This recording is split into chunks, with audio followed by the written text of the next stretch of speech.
नाज़रीन, इस्तकबाल है आप सभी का हमारे यूट्यूब चैनल आलमी पैगाम पर। मैं आपकी मेज़बान बख्तियार खानम एक बार फिर से आपकी खिदमत में एक नई और अहम वीडियो के साथ हाजिर हो गई हूँ। हमारे साथ गुफ्तगू करने के लिए मौजूद हैं सीनियर सहाफ़ी जनाब आरिफ हसन साहब। आरिफ साहब, इस प्रोग्राम में हम आपका खैर मकदम करते हैं। बहुत शुक्रिया, धन्यवाद। नाज़रीन, जैसे कि हम देख रहे हैं, दुनिया में एक अलग ही माहौल देखा जा रहा है। कई जगह पर कई ममालिक में जंगों का सिलसिला जारी है, तो कई ममालिक के दरमियान इख्तलाफात जो हैं वो कम हो रहे हैं।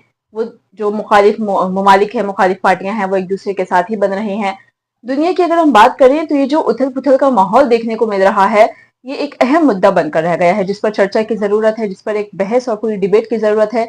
लेकिन अगर हम बात करें इसराइल की, मिडिल ईस्ट खत्ते की बात करते हैं, तो इसराइल ने जो गजा में नस्लकुशी को अंजाम दे रखा है, वो उसकी लगातार तेज हो रही है, दिन ब दिन उसमें इजाफा देखने को मिल रहा है। हालांकि हमने सुना था कि अमेरिकी सदर डोनाल्ड ट्रंप जो है वो इन दोनों के दरमियान, यानी कि इसराइल और फिलिस्तीन के दरमियान अमन का मुआहदा कराना चाहते हैं, सीज फायर डील कराना चाहते हैं, लेकिन ऐसा सिर्फ अभी तक खबरों में ही सुना गया है। ऐसे किसी डील ने अभी तक हतमी शक्ल नहीं ली है। वहीं हम बात करें अमेरिकी सदर डोनाल्ड ट्रंप की, तो उन्होंने भी अपने एक नए रूल से दुनिया में उथल पुथल मचा दी है। टैरिफ का जो उन्होंने रूल लागू किया है, ट्रेड डील की भी बात करें हम इसमें, तो ये जो उन्होंने कुछ रूल्स, नए कानून और नियम उन्होंने लागू किए हैं, नाफिज किए हैं, उससे भी दुनिया में उथल पुथल देखने को मिल रही है। वहीं अगर हम बात करते हैं इंडिया पाकिस्तान की, तो इन दोनों के दरमियान भी एक जंग होने के आसार पैदा हुए थे। हालांकि वो भी कहीं ना कहीं अभी रुक गए हैं। हम कुछ नहीं कह सकते कि ये जंग आगे मजीद बढ़ेगी या इसी तरीके से सीज फायर रहेगी दोनों ममालिक के दरमियान। लेकिन अभी जो एक अहम मुद्दा है वो ये है कि अफगानिस्तान में तालिबानी गवर्नमेंट, जिसको आज तक किसी ने तस्लीम नहीं किया, उसको एक्सेप्ट नहीं किया, उसको रिकॉग्नाइज नहीं किया, और अफगानिस्तान में तालिबानी गवर्नमेंट जो है उसको पहली बार किसी से रिकॉग्निशन मिल गई है। और ये रिकॉग्नाइज करने वाला अफगानिस्तान को कोई और नहीं बल्कि एक सुपर पावर मुल्क यानी कि रूस है। जी हाँ, रूस ही वो एक पहला मुल्क बना है जिसने अफगानिस्तान की तालिबानी गवर्नमेंट को रिकॉग्नाइज कर लिया है। तो अब ये जो अफगानिस्तान और रूस के दरमियान जो ये हम मुआहिदा देख रहे हैं, ये इन दोनों के दरमियान जो एक साथ देख रहे हैं इन दोनों का, इससे आने वाले दिनों में दुनिया पर क्या असरात मुरतब होंगे, इस पर रोशनी डालेंगे जनाब आरिफ हसन साहब। देखिए, जो आपने पूरी तमहीद डाली उसके अंदर यकीनी तौर पर दुनिया के अंदर एक उथल पुथल तो है ही। और उधर जब से ट्रंप आया है तो उसने भी एक उथल पुथल मचाई रखी है दुनिया के अंदर। टैरिफ टैरिफ करके कभी वो कुछ कहते, कभी कुछ कहते हैं, कभी कहते हैं इंडिया पाकिस्तान की वॉर। मैंने बिजनेस के डील के लिए कहा, मैंने क्या बिजनेस करते हैं, इस तरह से रुकवाई। वो अलग है, वो अलग अपना एक ब्लॉक बना रहे हैं। उनका है भी ब्लॉक, नाटो उनका ब्लॉक है, और नाटो की वजह से ही जो ये यूक्रेन वाली जंग थी, क्योंकि यूक्रेन नाटो में शामिल हो रहा था या होने के आसार हो रहे थे। जो अमेरिका की तारीख रही है कि वो हमेशा उस मुल्क की क्या करता है, रिजीम चेंज कर देता है। जैसे ही पीछे आपने सुना होगा ईरान और इसराइल की जंग के दौरान भी उसने वहाँ की रिजीम चेंज करने की कोशिश की, लेकिन उससे नाकाम रहा। ऐसी वहाँ की रिजीम चेंज की, और एक ऐसे आदमी को जो कि एक कॉमेडियन था, एक्टर, ठीक है, उसको ला करके बैठा दिया, जेलेंस्की को। तो वो भी उसका बाइस बनी। बहरहाल, क्योंकि रूस उभर रहा था। हकीकत क्या है, दुनिया के अंदर अभी तक पिछले हमने 2 दहाइयों से देखा, अमेरिका का सिंगल राज था, अभी सिंगल पोलर दुनिया थी। अब दुनिया दोबारा से बाइपोलर हो रही है, बल्कि बाइपोलर क्या, बल्कि ट्राइपोलर क्या। इसके अंदर चाइना भी एक खड़ा हो गया। रूस कहीं वही फिर दोबारा से ना उभर जाए, या दुनिया को दो हिस्सों में दो बाइपोलर हो जाए। रूस को यूक्रेन के साथ जंग में उलझा दिया। ये जो अब लग रहा है ना आपको आसार, इसके बीच हमने देखा कितने कई दहाइयों तक कोल्ड वार चलती रही रूस और अमेरिका के बीच में। तो रूस अभी वहां उलझा हुआ है। अब ये दुनिया एक ब्लॉक की तरफ बढ़ रही। अब सब अपने अपने ब्लॉक के अंदर मुल्क जो है शामिल हो रहे हैं। कोई कैसे भी तंजीम हो, चाहे एससीओ हो या कुछ भी हो, जो भी ये बनती हैं, ब्लॉक बनते हैं अलग अलग, ठीक है, या इनकी सबमिट होती है, इनमें सबका अपना अपना एक मुद्दा होता है, ठीक है। सबका अपने जो स्टेटमेंट आता है, जो बनता है, वो तो ये सोचते हैं कि हम ये करेंगे दुनिया की अच्छाई के, दुनिया के अंदर दूध की नहरें बहा देंगे। लेकिन होता क्या है, सबके अपने पसे पर्दा मकासद होते हैं एक दूसरे की जराए पे कब्जा करना, इस तरह से। फिलहाल जो भी अफगानिस्तान की बात की, अफगानिस्तान में जब अमेरिका की फोर्सेस उसे छोड़ करके गई थी, तो उनका यह था कि यहाँ पर खाना जंगी होगी, इतना हथियारों छोड़ करके गए थे और फोर्सेस यहाँ पर लड़ेंगी। और कह रहे थे हमने बेहतरीन ट्रेनिंग दी और ये क्या अमेरिका का ये ख्याल था। और अमेरिका ये छोड़ करके वो अपना असला भी सब छोड़ करके चले गए थे कि असला जिस लोगों ने ट्रेंड किया था वो तालिबान से लड़ेंगे, वो ऐसा हुआ नहीं। 24 घंटे के अंदर दुनिया ने एक हैरान कुन शक्ल देखी कि 24 घंटे काबुल फतह हो गया, अफगानिस्तान फतह हो गया, नो फायर, कोई फायर नहीं हुआ। जी। अब क्योंकि ना कोई फायर हुआ ना कुछ हुआ, यूरोप तो उसे रिकॉग्नाइज करने को तैयार नहीं था।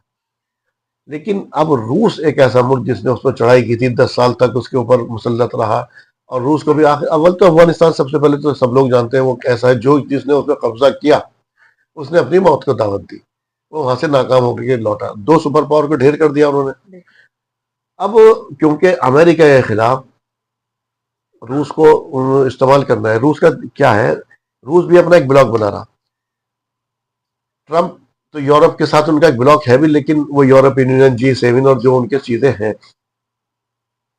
लेकिन अब जो मशरक वस्ता है जिसका भी आप जिक्र कर रहे थे, इसका खलीजी ममालिक का, इसके हिस्से का, हर आदमी इसमें अपनी रसाई चाहता है। इस वक्त रूस लगभग वहां से आउट है। जी। इससे पहले सीरिया के अंदर था, जब से सीरिया का फॉल ऑफ सीरिया हुआ, सीरिया गिरा, अब रूस वहां से उस खित्ते से लगभग आउट है, रूस वहां पर भी जाना चाह रहा। चाइना उसके साथ है, चाइना भी वहां पर इन्वेस्टमेंट करना चाह, चाइना क्योंकि बड़े बड़े अल्लाह ताला ने उनको जखायर दिए हैं वहां पर उसके अंदर, तो उन पे कब्जा करना और दुनिया को फिर उसी हिस्से में लगाना, अमेरिका की एक तरह से हेजीमनी, जो दादागिरी से कहते हैं, उसको खत्म करना। और सबसे बड़ी बात है वेस्ट एशिया से इसको आउट करना। ये जो एशिया है हमारा, इस हिस्से से, क्योंकि अगर अमेरिका की अफगानिस्तान तक रसाई हो जाती, इसकी रूस की, इस रास्ते से ईरान पहुंच जाता, ईरान पर दोबारा हमला होने को जो आसार लग रहे हैं वो इसी तरह से लग रहे हैं कि ये जंग रुकी नहीं है, पॉज ही हुआ इस तरह से।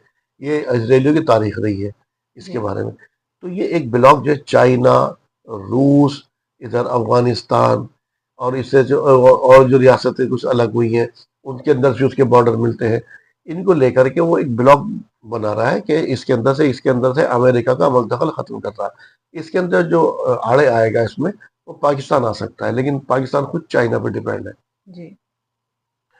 और पाकिस्तान की जोग्राफिकल कंडीशन ऐसी है। लेकिन उसको भी, जो यहाँ तक मेरा ख्याल है, उसको भी जैसे करके ये लोग आराम कर ही लेंगे अपने। तो ये दुनिया फिर दोबारा से बाइपोलर होने की तरफ बढ़ रही है। जो एक ताकत को जो चाह रहा था यूरोप कि रूस को खत्म कर दे, और रूस को के खिलाफ यूक्रेन को फुल एड दे रखी थी, अब ट्रम्प के आने से ये हुआ है कि यूरोप भी परेशान, अमरीकियों को भी उसने परेशान कर दिया। और उसने एक ऐसी चीज जो टैरिफ टैरिफ के नाम पे जो शुरू किया है उसने, उसने लोगों को सिर्फ ऑर्डर दे रहा है।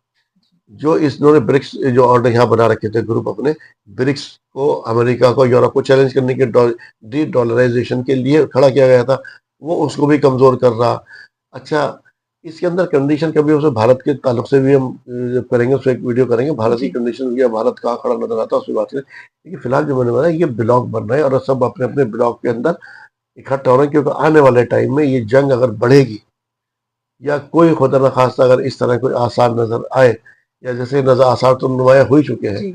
बढ़ने की तरफ, अगर कोई थर्ड वर्ल्ड की तरफ बात बढ़ती है, तो ये एक तरीके से अपने अपने ब्लॉक में शामिल हो रहे हैं, कौन किस ब्लॉक के अंदर रहेगा। इसके अंदर जो नहीं होंगे, वो उनका हाल जैसे खिलाफत उस्मानिया का फर्स्ट वर्ल्ड वार हुआ था, ना चाहते हुए भी उसको शामिल होकर के उसके हिस्से बदले करते गए, जी। इनका ये शामिल होगा जी। फिलहाल अभी एक जो दूसरा सवाल उभरता है वो ये कि रूस ने तो अफगानिस्तान को रिकॉग्नाइज कर लिया, क्या रूस के बाद कोई और ऐसा कदम उठाने की सोचेगा, कोई और इस तालिबानी गवर्नमेंट को रिकॉग्नाइज करने की सोचेगा या आगे आएगा? देखो, सबसे पहले तो ये था कि इसको एक्सेप्ट करने का पाकिस्तान कहता है, लेकिन पाकिस्तान तो नहीं करेगा अभी, क्योंकि उस पर अमेरिका और यूरोप का बहुत दबाव है, क्यों वो उसके ऊपर। और फिर उसके अंदर मैंने कई बार कहा भी, उसके अंदर एक आदमी ऐसा बैठा हुआ है, जी। अगर अवाम की गवर्नमेंट होगी, जमहूरी गवर्नमेंट होती, तो वो तो ऐसा करती। जो उनका लीडर है उसको उन्होंने जेल में डाल रखा, वो तो रूस के भी करीब गया, वो इस ब्लॉक का हिस्सा बनना चाहता था, बनना वो रहना चाहता है इसके अंदर। इंडिया ने क्या किया है, इंडिया ने दबाव नहीं झेला, भारत ने रूस से खूब तेल खरीदा। उसकी, हालांकि उस पर मैं बात करूंगा जब कि अभी ट्रम्प उसके लिए क्या हाल कर रहा है उसके लिए। लेकिन अब जो लग रहा है, अगर कोई ऐसी बात बनेगी तो चाइना, गल्फ से तो उम्मीद नहीं, लेकिन चाइना जरूर इसकी तरफ बढ़ेगा।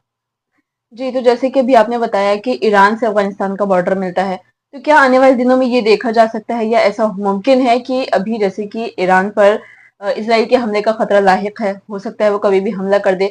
तो जब ये जो ब्लॉक बन जाएगा, ये जो एक पाथ बन जाएगा रशिया, अफगानिस्तान और चाइना, तो ईरान के लिए ये एक सपोर्टिव वे हो सकता है कि उसको अपना सामान, अपना अस्त्र लाने में, जो उसको इस बार अकेलापन महसूस हुआ वो अब के ना हो, उसके पीछे एक पूरी एक बैक हो, एक बड़े ममालिक की, सुपर पावर्स की। तो क्या ऐसा हो सकता है? देखिए, बैक तो पहले भी थी, जी। लेकिन उस वक्त के अंदर जो एक उसके लिए दुश्वारी आ रही थी, लेकिन अब ओपनली एक रास्ता मिल जाएगा उसको यहाँ से। ये आपने सही कहा, इसके लिए बॉर्डर के थ्रू। अब होगा क्या, जैसे रूस यहाँ पर यूक्रेन में उलझा हुआ है, वो अमेरिका को यहाँ पर उलझ जाएगा। अगर इसराइल ने, जैसे कि आसार है, क्योंकि नेतन्याहू किसी सूरत से रुकने को तैयार नहीं है, और वो जैसे अभी कोई अगर मान लो 60 दिन जो एक बात चल रही है, आपने भी कहा था शुरू के अंदर, अगर इस तरह की कोई जंगबंदी हो भी जाती है, 60 दिन की कोई जंगबंदी नहीं हुआ करती है। तो गजा के हालात बिगड़े ना बिगड़े, वो अगर, वो तो बिगड़ेंगे बिगड़ेंगे जो गजा के हालात होंगे, लेकिन अगर मान लीजिए अगर वहाँ के हालात एक तरह से नॉर्मलाइज भी हो जाते, तो इसराइल को, नेतन्याहू को जंग में हमेशा रहना। अब उसने, हमने कहा ना कि 3 तरह की जंग है ये, कि मैंने किसी उसमें बताया था आपको, एक तो ज़मीनी ज़खायर की जंग है, एक बताया था किसी की ज़ाती जंग है, एक बताया था मैंने आपको ये मजहबी जंग है। अब हमेशा एक ये रहा है कि मजहब को हमेशा इंसान ने अपनी ज़ात के लिए टूल बना के इस्तेमाल किया है। जी। जब भी कभी वो अपनी ज़ात के लिए इस चीज़ को लेकर, वो दुनिया से भी कह रहा है कि ईरान पे हमला था, जब भी कोई उसके ऊपर इस तरह की बात हुई या कोई ऐसी वार की अगर कोई ऐसी कंडीशन आती है, तो रूस की और चाइना की कोशिश होगी कि अमेरिका को हम यहाँ पर फंसा दें, इसराइल के अंदर। अब वो जंग ना खत्म होने वाली जंग होगी वो, जी। जो होगी, जैसे अभी आपने देखा, जैसे रूस को, जैसे यूक्रेन को सपोर्ट मिला, रूस, अगर अगर उसको यूक्रेन को सपोर्ट नहीं मिलता तो ज्यादा 15 दिन, 1 महीने के अंदर काम नहीं था उसको कब्जा करना रूस के लिए।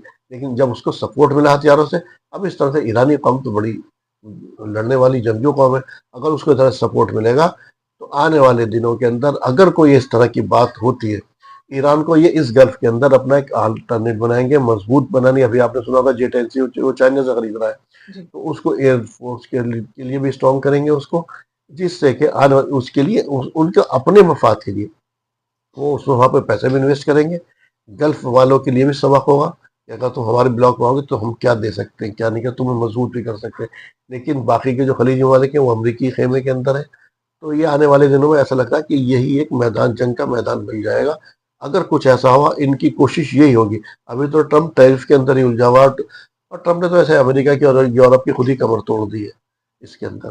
जी। तो देखते हैं आने वाले दिनों में क्या होता है, लेकिन हाँ, ये ब्लॉक बन रहा है और दुनिया फिर, अब ये समझ लिए, अब दुनिया सिंगल पोलर नहीं, दुनिया बाइपोलर हो चुकी है। और बाइपोलर होने का मतलब, अब इसके अंदर आपको देखने को मिलेगा ट्रेड वार देखने को मिलेगा, और तरह की वार देखने को मिलेंगी, जब दोनों के अंदर इस तरह के अपने अपने एलाई के तौर पर, जैसे उसने यूक्रेन को बढ़ा दिया, इधर से अगर ईरान को इस तरह से बढ़ा दिया था, तो एक दुनिया बहुत बड़ी जंग की तरफ बढ़ेगी। और जंग जलाल से सभी को तौबा करनी चाहिए, अल्लाह ताला वो दिन ना दे। जी। तो नाज़रीन, जैसे कि हम देख रहे हैं कि ये जो उथल-पुथल का माहौल पूरी दुनिया में देखा जा रहा है, कहीं जंग है तो कहीं साथी हाथ मिलाते हुए, कहीं मुखालिफ पार्टियां हाथ मिलाते हुए नजर आ रही हैं, तो कहीं साथी बिछड़ रही हैं, वहीं कई नई शख्सियात उभर रही हैं। तो ये जो एक माहौल है जो अभी किसी की समझ नहीं आ रहा, और माहौल ऐसा भी है, हम ये कहेंगे कि आने वाले दिनों में कब क्या हो जाए उसका भी किसी को नहीं पता, क्योंकि अचानक अचानक से इतने बदलाव हो रहे हैं कि जिसका किसी ने अंदाजा भी नहीं लगाया था। वहीं अगर हम बात करें अफगानिस्तान और रशिया की, जो अभी हमने एक नया मोड़ देखा है इस खत्ते में, एशिया में, इसकी अगर हम बात करें तो हो सकता है कि ये वाकई ईरान और इसराइल के दरमियान अगर दोबारा से जंग हो तो ये तब वहां साथ खड़ा मिले। इसके अलावा दुआ तो यही रहेगी कि फिलहाल इतनी जंगें जो हो रही हैं ये भी रुक जाएं, और आने वाले दिनों में किसी नई जंग के आसार ना बने, और ये जो दुनिया है किसी नए जंग के कुएं में ना घिरे। फिलहाल के लिए नाज़रीन, हम लेते हैं आपसे इजाज़त, लेकिन जाने से पहले आप सभी से ये कहेंगे कि अगर आपके कुछ अ, इज़हार राय करना है, आपको कुछ, आपके कुछ ख़याल हैं जो आपने बताने हों, आपको कुछ मौज़ू हैं जिन पर आप चाहते हैं कि हम वीडियो बनाएँ, उस पर तज़किरा करें, तबसरा करें, तो आप वो कमेंट बॉक्स में डाल सकते हैं, कमेंट कर सकते हैं, ताकि हम उसको अपनी अगली नई वीडियो में शुमार कर सकें। फिलहाल के लिए हमें दीजिए इजाज़त। अपना प्यार के लिए शुक्रिया। अस्सलाम वालेकुम।